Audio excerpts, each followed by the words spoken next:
Welcome to this very, very special episode. This is an Expansive Insider sneak peek of my incredible conversation with the wonder from Down Under, Kesenya Moore. We named this thing Your World as a Mirror, and it goes super deep, guys. It's absolutely incredible. So this is the first half. For this and much more, check the show notes for the Expansive Insider link, and that's how you support the show. Sign up, get this and more. Check the new t-shirts, Lizard Turd and Thought Ninja. Enjoy the show. Was affecting you energetically. Did you notice anything? First one sucked ass. First one was really rough. That was an indicator that things were about to get really awesome, is how I like to say that. Well, that's what they say, always darkest before the dawn. Yes, so yes. Yes, ma'am. And so this last one, though, on the 8th, the blood moon, that was awesome. Yeah. Absolutely awesome. Did you go and have a look at it? I didn't, no. That's not a bad thing. My jury is out about that. About didn't people used to eclipses? hide from eclipses and a king would take over? You told me this. They would have a stand-in king and then kill him after. Yeah.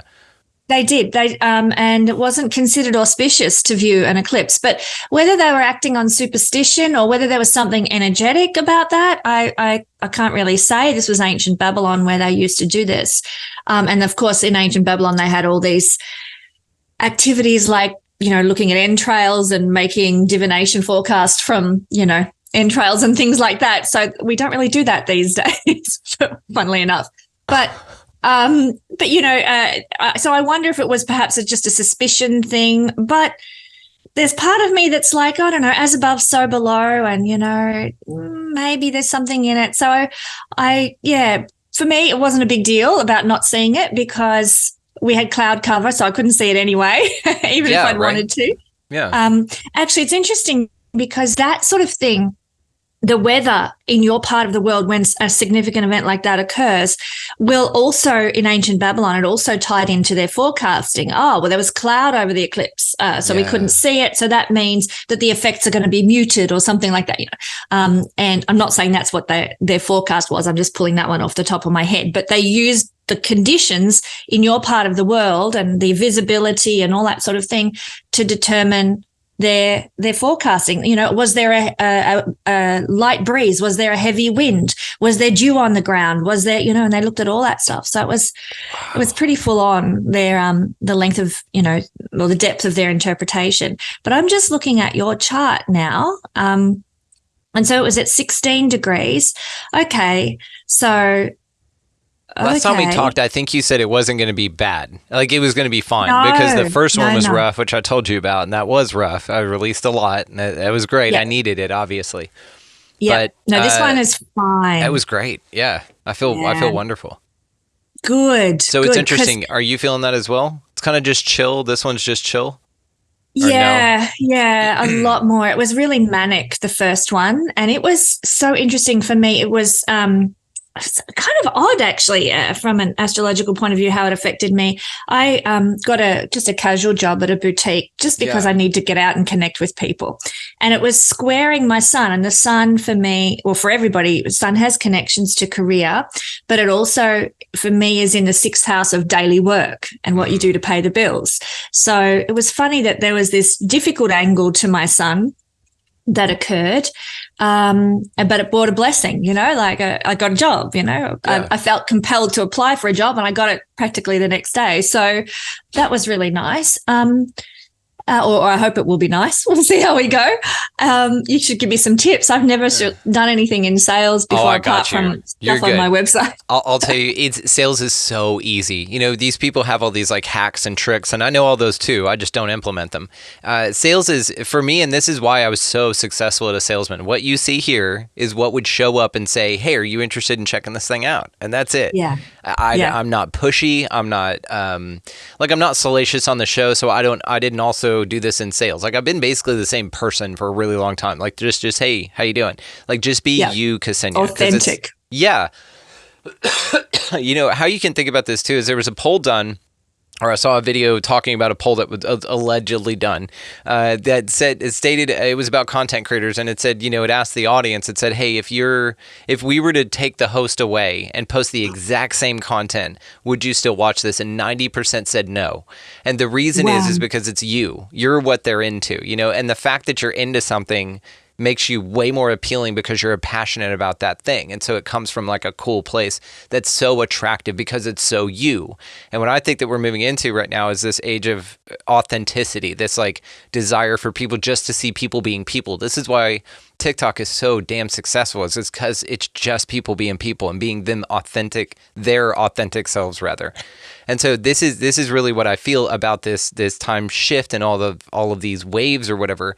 But how it affects you lately has been what's been so interesting. You were saying about people being attracted to your energy, and that's why they watch, a YouTube channel or an Insta or TikTok or something. Same with and sales. It's so true.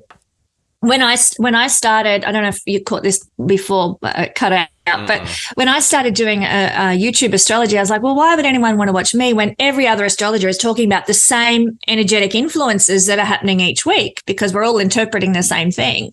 And I was like, oh, this is, why would I do this? And then I was like, no, because I know myself, I'm attracted to certain people online to watch and to tap into their energy and their knowledge and what have you. And some people I'm not attracted to watching, and yet they've got huge followings, but I haven't got any time for them at all. They're not my type of resonance or energy. And so I thought, well, that's it. There's more than enough for everybody out there, and not everybody's going to like what I've got, to present or how I present, but there's going to be plenty of people who do. So I might as well put myself out there and what I've got to say about astrology each week for them, and not worry about the people who are not attracted to my energy, So I love what you're saying there. There is, it has always been in the back of my mind. There's more than enough for everybody to have a share of the pie, so to speak. That's the biggest psyop. Scarcity in my mind is the biggest psyop. That the fact that there's not enough for everybody, bullshit. There's so much here. There's so much here. There's so much love here, and that trumps all, right? And so, the scarcity one's like the oldest psyop to me. That's like the oldest thing. Yeah, absolutely, it is.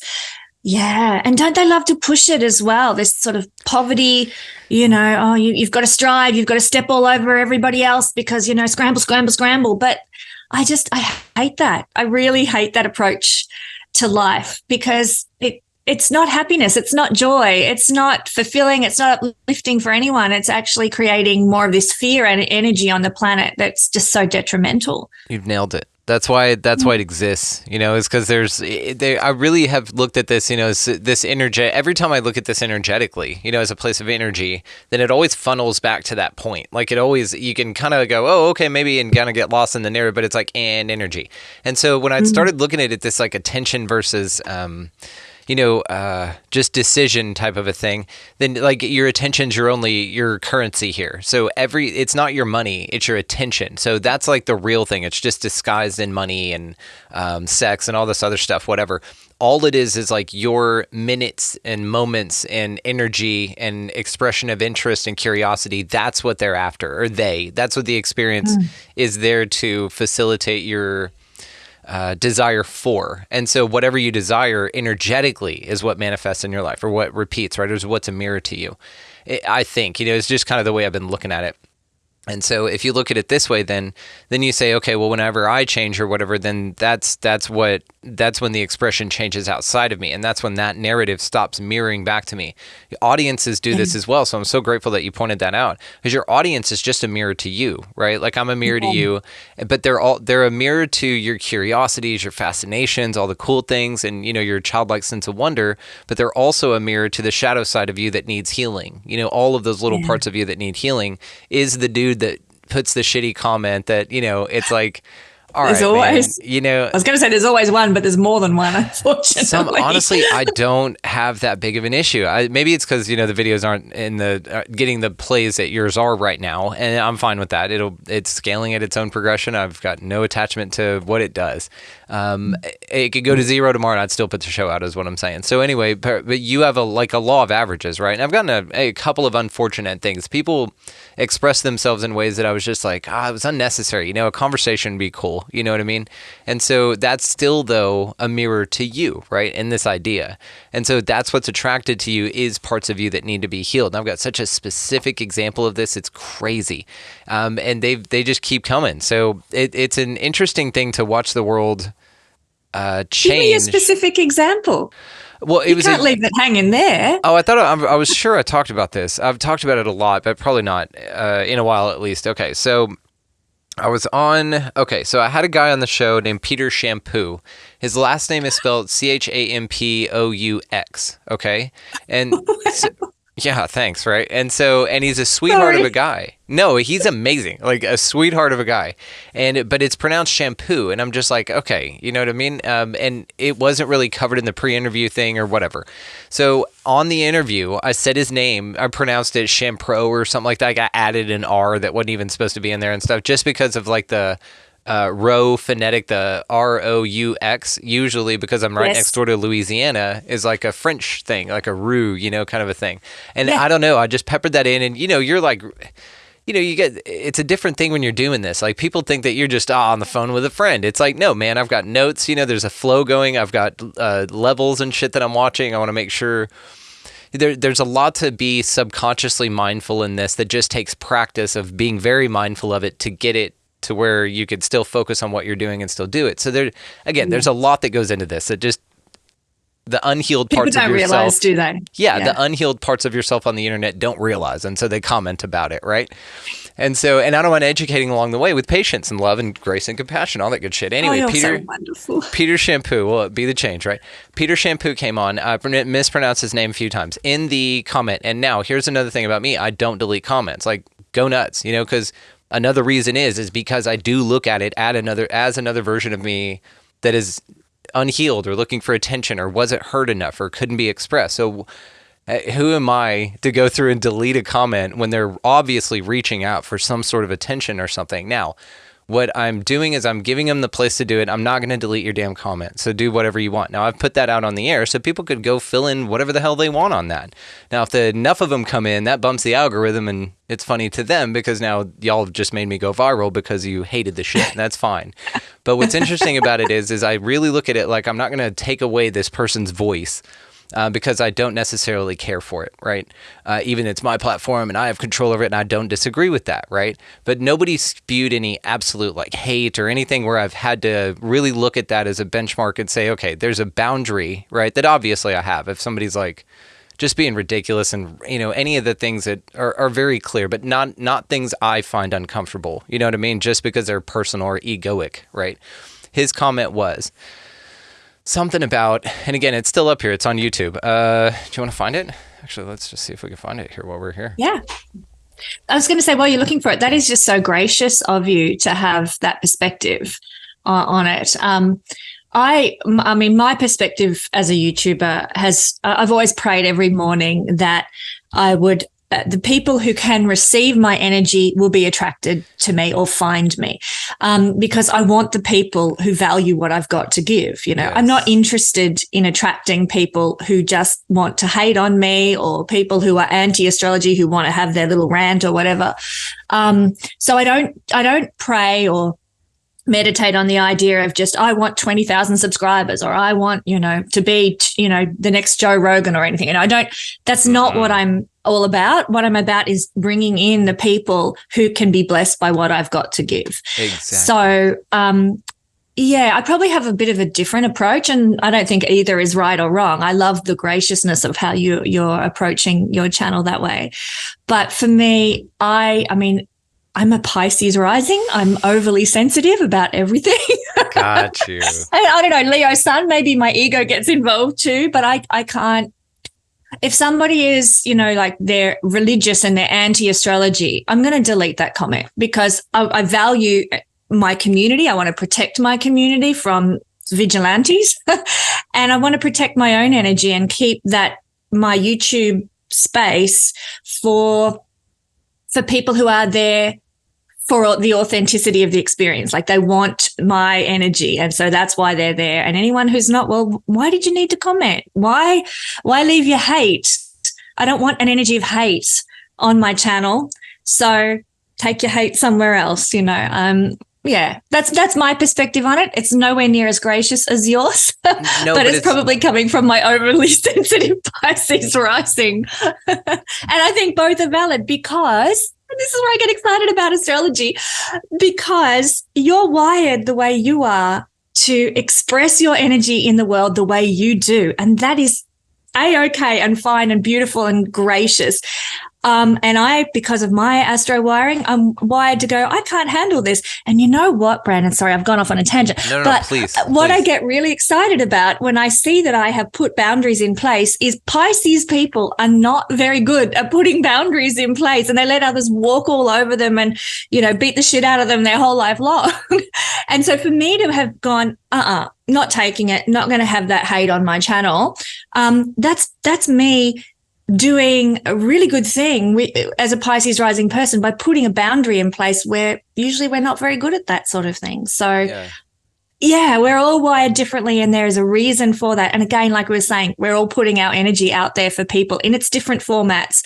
Whoever feels a resonance with that will come to us, and whoever doesn't can, go wherever they do find a resonance. Sorry, I shouldn't say sorry, I know, but I've gone off on a tangent, and you were looking up this comment on YouTube to finish your story. I've got it. It's there. It's no problem. I like, this is what I like about these conversations. It's flow. Like, I've got no okay, well, now I'm ready to talk about my thing. No, I like this because it's so organic, and what you said there was perfect. It makes a lot of sense, and the only way that I see it differently is I didn't see scaling this up, which is where it's going. I mean, it's inevitable. Scaled up to the empire I see it being, it's unmanageable. You know what I mean? So to me, it wasn't worth the trade-off and investment in time that I have to sit there. Like, I'd much rather be producing dope shit than managing people who just need to express in that way. Now, what's interesting about this, and I'll say this about the comments as well. You'll get, a bunch of great ones, right? But you'll also have people in those comments that are going to jump on that guy, or better yet, what my comment section does, and this was unbeknownst, this is a telepathic thing I have with the audience. I did not say this or anything.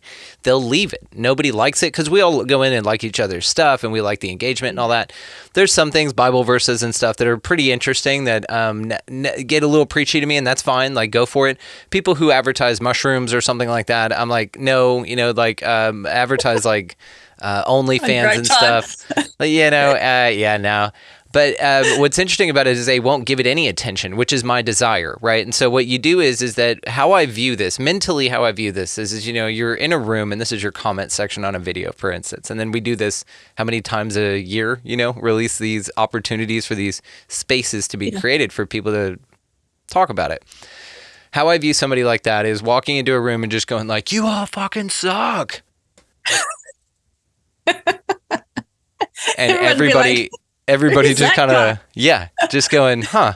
Now, in the room, of course, you always have the opportunity, because we have individualistic expression here, that in free will or whatever, allegedly, that you've always got the option of people being like, hey, man, fuck you, and then maybe something breaking out, right? And those energies were there.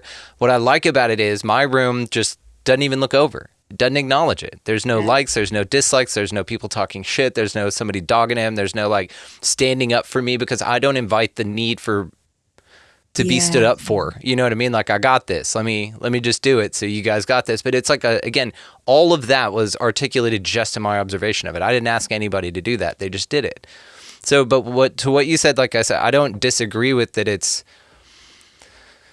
desirable. What I don't think it is for me is manageable. So I just don't take it on. I don't commit energy to that comment section. I put a video out, and don't even think about it. I'm like, cool, that's out now. Like, great. What's next? I move on, and getting held back in a comment section, which I get so few shit comments, like so fucking few, that I'm so grateful for this. Like, it's unreasonably few, which is awesome. Like, I have no complaints whatsoever, but it's because of the position I have on it, I think, is because it doesn't affect me, I don't attract it. It's just not there. And you're not giving it any energy or time. No, and it'll sit there. What you wanted to say, young man, is right there, and it'll be there forever. And it'll be there blended into all of the praise and all the people who saw it for what I would have rather you have seen it at. But you chose to use this as an opportunity to point out something you found very necessary that's actually something maybe that you're mindful of about yourself, and that you just put out there.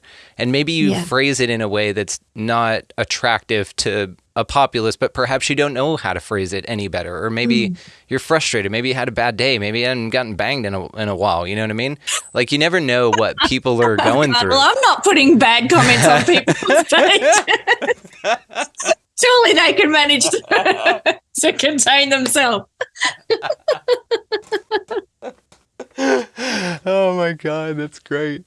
So, or whatever, I don't know. Maybe they're, they lost a toy car in their butt and they are too embarrassed to go to the hospital to get it out. It's just been in there for a couple of days. The condom's like they're kind of like questioning if it's going to fail and then if they're going to have some issues. So you don't know, okay, is what I'm trying to say. But you don't know. So, okay, here is the comment right here. And let's just do this. I'm going to share screen and we're just going to do this. But again, that's just the way that I feel about it. And really, I committed as much, honestly, talking to you about this now is as much as I've thought about it. I just said, you know what, here's how I'd like to approach that. And that's how I feel about it. And then I moved on, right? Again, it's like, yes, we released that episode and we're out. And so, hang on one second. I love that, actually. That's handling. I mean, this is a spiritual teaching, isn't it? To handle things lightly, and not get to be more detached and not so embedded. That's a very egoic thing to be embedded into. Oh, they don't like my stuff and that kind of thing. So right, and it's it says more. Really, it's just I see it as a trap, kind of like what you were saying earlier. It's like all the things. It's like it's a whirlpool, and the event horizon of it, as you're going down the river, you have these whirlpools. The river of life is a metaphor, whatever. You have these whirlpools that, they look very appealing. They'll get your attention, and then all of a sudden, where you're looking is where your boat steers. Is a good way to kind of think about your attention. So if you don't want to go that direction, don't pay it more than a glance, because then you could still correct course real quick. But if you're staring at something that's very loud and very turbulent and very whatever, now your boat is in it, and now you're stuck in it because you don't know. And it's tricky to get out. Of course, it's not impossible. And once you get to a point at the bottom, like in a river, it'll go bloop and pop you back out. And now you're back on the river and going. And you're like, what the fuck was that?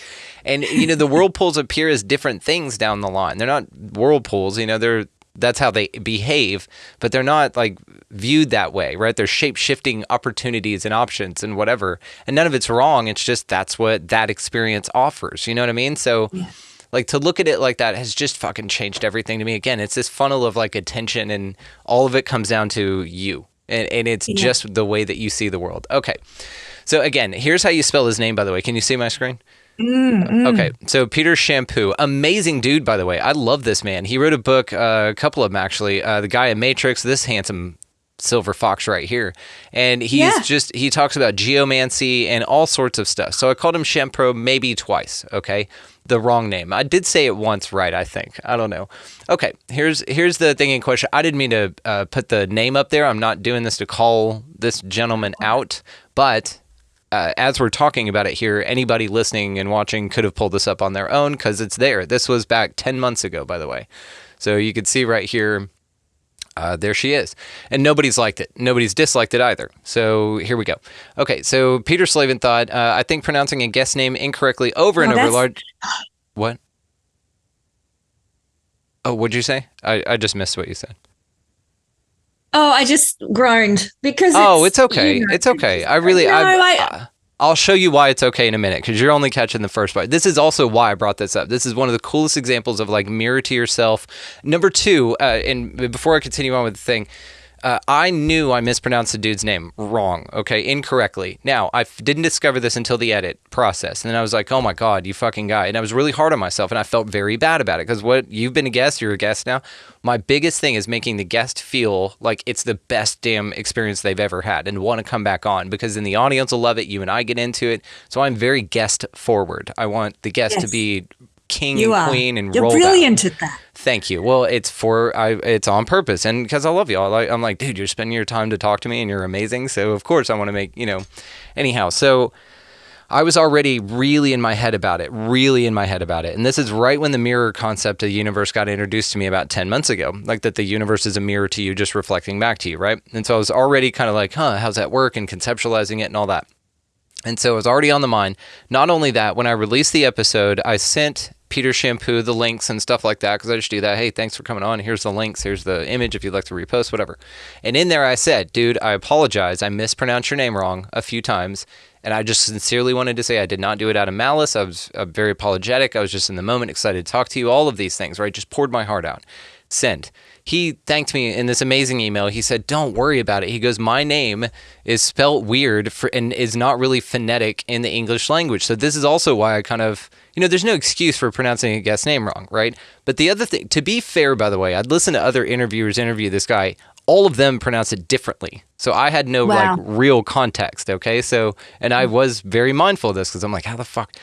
Again, and I was so mindful of it because, a person's name, that's them, right? I mean, I pranked you with this whenever you and I got on our first chat, and that's a fun story we can tell everybody in a minute. But this is something that really I was very mindful of, okay? Is their person's name, their identity in this reality, whatever. Okay, so here we go. So I was already mindful. I sent him an email. He sent one back saying, dude, don't worry about it. Wonderful time. My name's hard to pronounce in English anyway. All of it should have been water under the bridge. And then episode released, right? Now, I want to say day that came out. He writes this.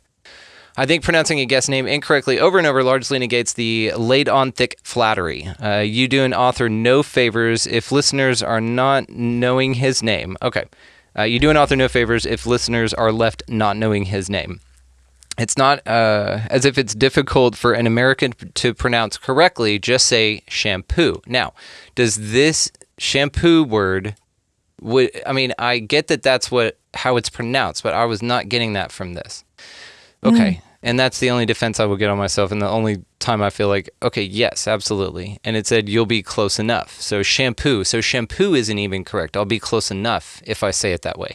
And Champoux actually says it himself near the beginning of the interview. And yes, the man did comment on it again in the moment.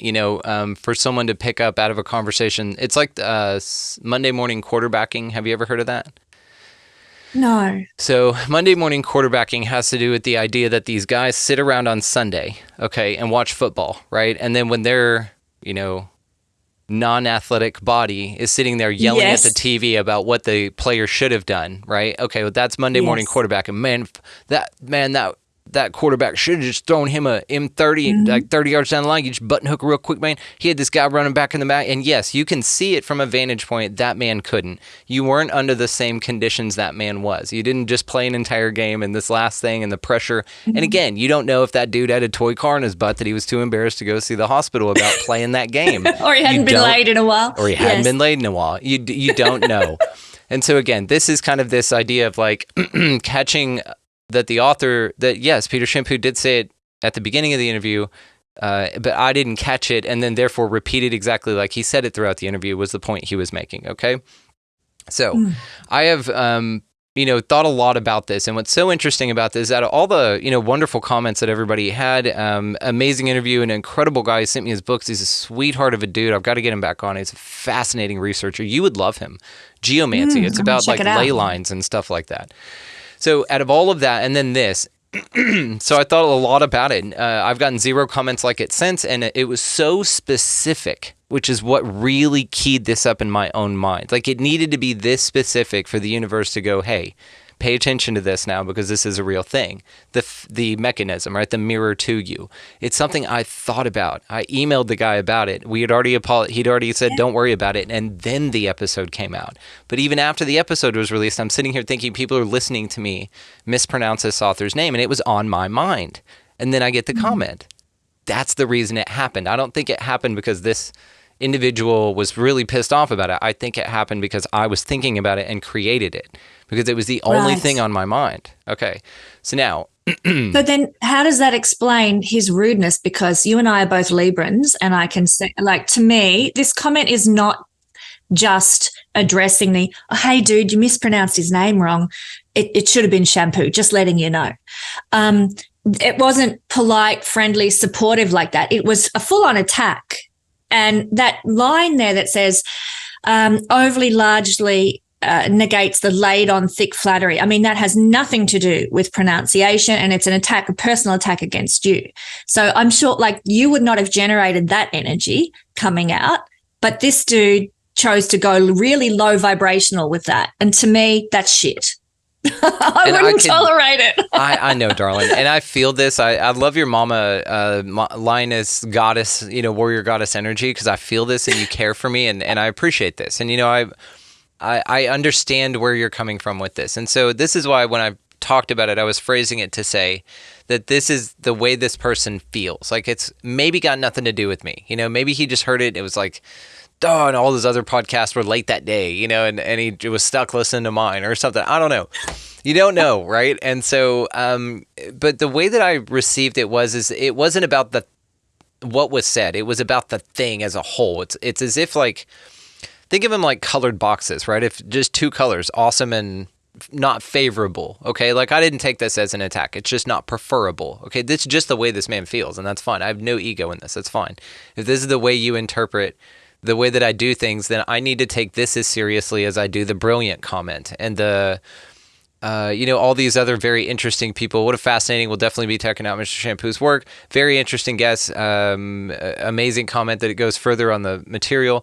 I loved how casual the discussion was with him. Very easy listening, very held back. So these are like the color blue or something. This one's red. And that's how I take it. It's like positive. Okay, maybe not so good. Maybe something that I have in me that I need to pay attention to that's manifesting in my reality is exactly how I took it. And so therefore I'm not angry at this person. I'm not committing any energy to feeling like, even to the point where I'd prefer that he didn't do it. No, I prefer people speak out and speak their voices. And if this is how this how it manifests with him, then that's fine.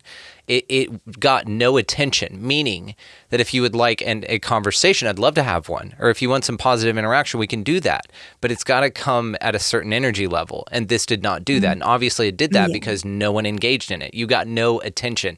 And honestly, if there is like these troll people out there, the only thing they want is attention, right? And so it's just like a independent loosh farm. And so they just want the attention. So if you just don't like it, don't negate it. What they also want is for you to fight with them and banter, because it's like builds this thing and, oh, I love it. And they're like, in the back room while you're like, jerking off, something like that, while you're getting all pissed off, fingers fierce. Oh, look what I made her. Oh, look, I made her commit some of her energy into getting back at me and banning me and all of this. So now that person has entered a piece of your attention that you get, right? It all comes back to that. And they were able to pull your attention. The biggest shot to anybody literally aiming to do that is to give them none of it. Not in response to negativity. Leave the damn comment there and talk about it on a show, something like that, is how I've looked at it. That's just what's gotten it. I have no maliciousness towards this expression of our highest self and the way that this man chose to express himself. And this is it. Now, I felt this way before the next thing that I'm going to show you, because there's still more. Did you want to say anything else on this? And I'm fascinated. Continue. I can't thank you enough on your kindness, though, because I get this idea of like, you want to protect, right? We don't want to see the ones we love hurt. But I can say this, and this will make you feel better. This did not hurt me. This was an eye-opener for me as something that was something I chose to experience as something I could pay attention to and adjust, and I've since pivoted it. So this is how I looked at it. So the reason, what I want to say, and this is to you, the audience, everybody, because I love you so much for being so sweet about it. The reason we act that way is because we don't want to see the person we love hurt. This did not hurt me. So don't feel free to commit no more energy or attention to it in a negative light. Okay. Now this is, that was episode 98. Okay. Episode 112. Okay. We're just 14 episodes ahead here. Now, this is with Stewart Pearce, The Alchemy of Voice. And on this episode, do you know who Stewart Pearce is? He's amazing. Have you ever heard of him? No. Oh, he's awesome. He's the master of voice. Here, let me play a little bit, see if he's talking and I'm not talking. Hang on. Okay. Yeah, check this dude out. Can you hear this? No. Of the way that I feel when I'm in the United States. Oh, can you hear that? I just happen to be recording. Yes. Okay. I just figured something out about my board. Okay. Listen to this fucking guy's voice. But the nature of the density, I've discovered myself in producing the book, because it was rejected by the establishment and vilified by the British press.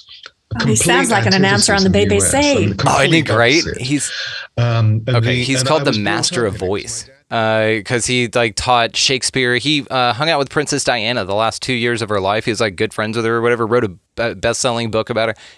really cool guy. He's a lot of fun, but he's like theater guy, and he has this just incredible fucking voice. Anyway, in this episode, I discussed this comment, okay? And this was 14 episodes later, all right? We had talked about it, and I talked about this idea of mirroring to you, being a mirror to you. And I had just learned recently, or had an example pop up that kind of reaffirmed it, or just made me think about it a little bit more. So again, beautiful comments, almost 1,000 views. Everybody's so sweet about it. Authentic, beautiful conversation. This guy, wow, listen to the podcast, had to come home and see the words come out of him. How awesome. Like, wonderful things, right? They love the guest. That's a beautiful comment, isn't it? I know. They love the guest. How awesome. Would have commented on your Twitter, but you haven't posted this episode yet. And I'm not good, Brandy. Thank you for pointing that out. I love her. Okay. Another dimension of empowerment exposed and offered by the two gentlemen who live with their radiance of all to see, hear, and learn from. Thank you, Master Stewart. You will never cease to amaze me, Mr. Thomas. You ask brilliant, thought-provoking questions. What a brilliant dialogue. I love that. And you do ask brilliant, thought-provoking questions too. You're a fabulous interviewer. Thank you. It's curiosity. But thank you so much for saying that. But all these wonderful things. But on that topic, just really briefly, curiosity is one of the key components. There are, I can't remember how many there are. There might be 4 or something for high vibrational people to be curious about others and about life and about. So I could see that. Sorry, you were gonna. No, I could see that because being curious has afforded me the most high vibrational life because it allows me to have conversations without judgment. That's why the show is so successful. I have no fucking ego in this. Like, let's talk about your story. Let's do it. Okay, so. After the comment we talked about over here, Mr. Peter Slavin, we come over to episode 112, discussed it in this. Look who pops back up 14 episodes later. Now, one thing I do want to point out on this is this man's a listener, okay? He's interacted, I think, once or twice. I honestly, I don't monitor comments. So really, a lot of those Stewart Pearce comments I was reading for the first time with you, I don't read them. I just don't. It's not on my mind for both sides. Like, I'm grateful that exists, right? It's love and I love it. But I don't pay it attention and the other not attention. I just don't pay any of it attention, right? It's as a whole not a priority for me. I put the episode out and move on to the next thing. Okay. So he writes here 14 episodes later, meaning that he didn't just stop listening after the Peter Champoux incident with this, go off, hate it. He stuck around, heard a few more amazing guests and was able to sit, enjoy this interview as well. Peter Slavin writes 9 months later, so a month after, by the way. Lovely interview with a very beautiful soul. I am writing to apologize from the bottom of my heart for the meaningless comment. For the meanness, my apologies. Meanness of my comment about the pronunciation of Peter Champoux's name. Its harshness was a product of my own despair and self-doubt. And the comment did not reflect my larger opinion of this podcast and the host's efforts, which I regard as, in many ways, the best in the space. So I'm very glad that in my poison was transmuted into a tonic, which is just another sign of the remarkability, even uniquely wonderful qualities the host brings. That's magnificent, isn't it? Wow. And that, again, that's graciousness on behalf of the commenter here. Not many people would be humble enough to say, hey, I'm sorry, and this is where I was at. That's actually truly beautiful. What a great story. It is. That's amazing, and I think it says a lot about your listeners, actually. Mm-hmm. To be honest, I noticed that one's got 4 likes. So, a lot of people appreciating that comment too. So in this, yes, actually, I did not notice that before. So look at this, the comment before, 0 likes whatsoever. Nobody engaged whatsoever. This one, the one where this was admitted, this vulnerability, this moment, 4 likes, like you said. And I even replied to it. I said, you know what? You've absolutely rocked my world with both of your comments in the most amazing way. I firstly thank you for this. You didn't need to write this, and I know how challenging this must have been, but I'm so proud of you and more grateful than you will ever know, more grateful than I will ever be able to articulate. You have gifted me twice now, brother, and I really mean that. Thank you again for being so amazing, my friend. You know you have a home and a voice here anytime you want it. There you go. That is fantastic. Look, I think it's Deepak Chopra who teaches that, we have the choice to be offended or to be flattered. And it's actually our response is owned by us. It's not somebody else's fault for making a comment in a certain way. We have the power to be how we energetically respond to a statement. And I think, that's kudos to you, Brandon, for being at such a high vibrational level to recognize that I have the choice to be offended by this or not. That's actually a very inspiring story. That's what I hope it is. It's law of one. If it's out here, then you can have it too. And really what it was it's just a half second, honestly. I would say is the longest I took to really think about it. It was like a half second of like, this man doesn't maybe get listened to in the circles. Maybe he just has something to say. Maybe, his mom kept telling him we don't know any of this situation, any of it. But I'd like to think that people aren't coming at things from not a place of hurt, if it's something like that first comment. And that hurt, rather than malice, hurt will manifest as malice, right? And it's all boiled down to fear, right, at a level. And so that, in my mind, I look at it then as something that you have the opportunity to take the easy or the route, the obvious route is what I would say. But to me, it's not easy. It was easiest for me to do this. So honestly, this is the laziest way to go about this, to be honest with you. Because what were my main motivations? Because it was too much energy and effort to weed through all the comments, right? I would prefer to dedicate that to something more that serves me more, is just how I'll put it. Do you know what's beautiful about this? And this is, I think, sort of the premise or the platform that Brene Brown is sort of spruiking her work on, is the power of being vulnerable. Yes. And this guy has made himself vulnerable by, or humbly saying, hey, I'm really sorry I was in a dark place. And that is actually tremendously powerful for him to do that. And it's been tremendously empowering for you too. And it comes back to what we were talking about perhaps before this interview began, about your desire for authenticity and how being authentic is really important to you moving forward, because that's being authentic. We've been raised to try and put on a perfect facade and a perfect image, and I've got it all together, and I'm, life's happening for me, and social media has just exacerbated that out of control as well. Like, I'm so with it and so together. But it is so beautiful when someone can be honest about where they're at and vulnerable about where they're at. That is a truly attractive energy. Like that comment that Peter wrote there, his apology, is a really attractive comment. Energetically, that's got so much beauty in it. Yes. So much beauty in it. I love that you pointed this out, because now I love that you pointed this out. Reading the first, you just get a feeling. You get this, like, not pity, but you get this sense of like that man just needs somebody to say it's okay. You're going to be okay. It's going to work out. Just somebody to listen to him, a place just to vent. And, by deleting it and getting angry and then pummeling him, it may exacerbate that thing, and maybe the dude ends up killing his family or something. That's the last straw. You don't know. You don't fucking know. And so really at its core, it was just like, the only thing it hurt for half a second was my ego. And the only reason it did that was because it was already on my mind. And so therefore, I'm really, it was giving me the opportunity to look at it like I created that. I manifested that. And then though, to see it on that interview, 14 episodes later, was just like, wow, it was in the same path. I manifested that too, because I wish when something like that happens, like somebody cuts me off in traffic, whatever, I don't get pissed off. I wish them consciousness. When something happens with my mother-in-law, I don't get pissed off and roll my eyes. I just wish her consciousness. I really do view people in their highest timelines. And so Peter, whenever he wrote that first one, I was like, man, I wish you consciousness. Even though there wasn't a thumbs up next to it, there was energy sent to the energy that was left on this page. And that's an interesting thing, because you can take that and alchemize it. And 14 episodes later, it reemerges in a cycle, clean and different and new and fresh and authentic and beautiful.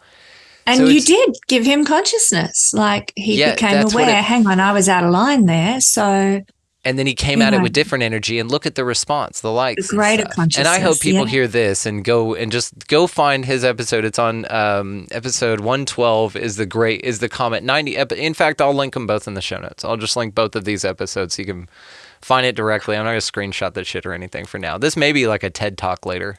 I don't know. I think it'd be a good TED Talk, And then even better, he like stands up and I give him a car or something. I don't know.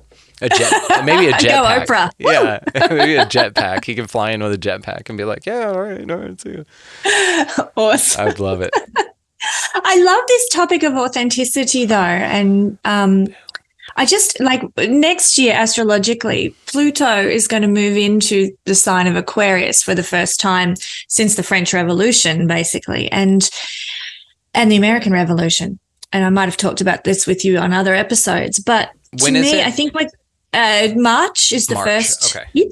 So it's going to take 2 years to move into Aquarius. That's okay. We got time. And sorry? We got time. That's okay. Yeah, we do.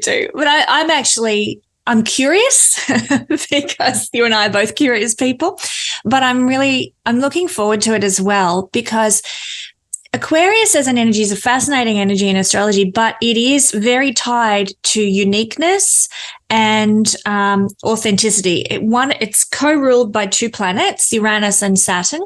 Uranus is the modern ruler, and Uranus is all about authenticity. It will not tolerate lack of authenticity. So if you're in a relationship and you're pretending everything's fine, you're putting on this mask that, hey, I'm, really, really good in this relationship, and you get a Uranus transit, Uranus is going to rip that mask off and say, well, come on, you've got to be authentic here. It's shit. It's very tied to authenticity. And the fact that Pluto is moving into Aquarius, Pluto empowers whatever it touches. It also exposes whatever it touches as well, and exposes the darkness there. So I think we've lived in a society full of Kardashians and full of false facades for so long that have been so damaging to people being able to be truly authentic and real. I think that whole stuff is going to be ripped away when Pluto moves into Aquarius, the sign connected so strongly to authenticity and being real. So yeah. I'm excited, and I think this is because we're coming up to this, I think this topic is a beautiful lead-in to what's going to be unfolding more and more in humanity, more of this sort of, let's just get real. Let's stop pretending that, everything's fine when everything sucks, and I'm going to apologize when I'm nasty and mean, because we all have a shadow side and we can all do that from time to time. I'm really looking forward to Pluto in Aquarius from that perspective, actually. Yeah. It's so interesting that you're saying this, because this is what I feel it is. And this is, you can see it in what's being expressed in the public opinion. Like I said, with TikTok, that's billions of people that are successful and, stars getting on that thing to vie for the attention, to grab some of the attention that's on there. And it's so fascinating to me that the most real people, their hair all fucked up, no makeup, like shit all in the back, and they have the biggest followings, and they're doing great because they're real. They're them. People crying on camera, people being real, just sharing themselves. And I used to look at it as oversharing, and so I don't participate in it as now. And I know this is like a death sentence for you're a public whatever, and you're supposed to put shit out all the time. I don't. Maybe it's something that I'll find fun. It's just not something I find fun right now. And so it's not something I want to do. And so therefore I don't do it. I don't care if we're doing just fine. The show's doing fine. I don't need to boost numbers and shit. I'm so grateful we're not at that point. And that it never really mattered to me anyway. I'm just I just do this for me. I happen to record it and put it out for people. That's really how I feel about this. So I have no attachment to it, but it seems that this authenticity that you're talking about, McKenna was ahead of. It's in the intro for the song, for the show, and it's something that I've been really paying a lot of attention to, because you can just see it. You can see that the bullshit's the bullshit. I've been over the bullshit for a long fucking time. I knew I was into real things when I didn't like fake boobs. Like, I think natural boobs, no matter what size, no matter what you got going, I don't want them fake. Big doesn't matter. I'd rather have real, whatever that manifests as. Absolutely beautiful. I'm sure there are a lot of women listening who will love hearing you say that, because honestly, it's just, who cares? You don't love somebody for the size of their boobs or their dick or whatever, that's not why you're there. Yeah. Thank you, Kesenya Moore, for hanging out with me for that incredibly cool conversation. This and more are over at expandingrealitypodcast.com, guys. Sign up to become an Expansive Insider. Link in the show notes, and that's how you get access to this full conversation and so much more. Also, check the link down there for the merch store. We have new shirts. Check out the Thought Ninja, waching, waching, and check out the Lizard Turd t-shirt, guys. Those are a lot of fun. So sign up to become an Expansive Insider. Thank you for your support, and we love the shit out of y'all. We'll see you soon. Y'all be good to one another.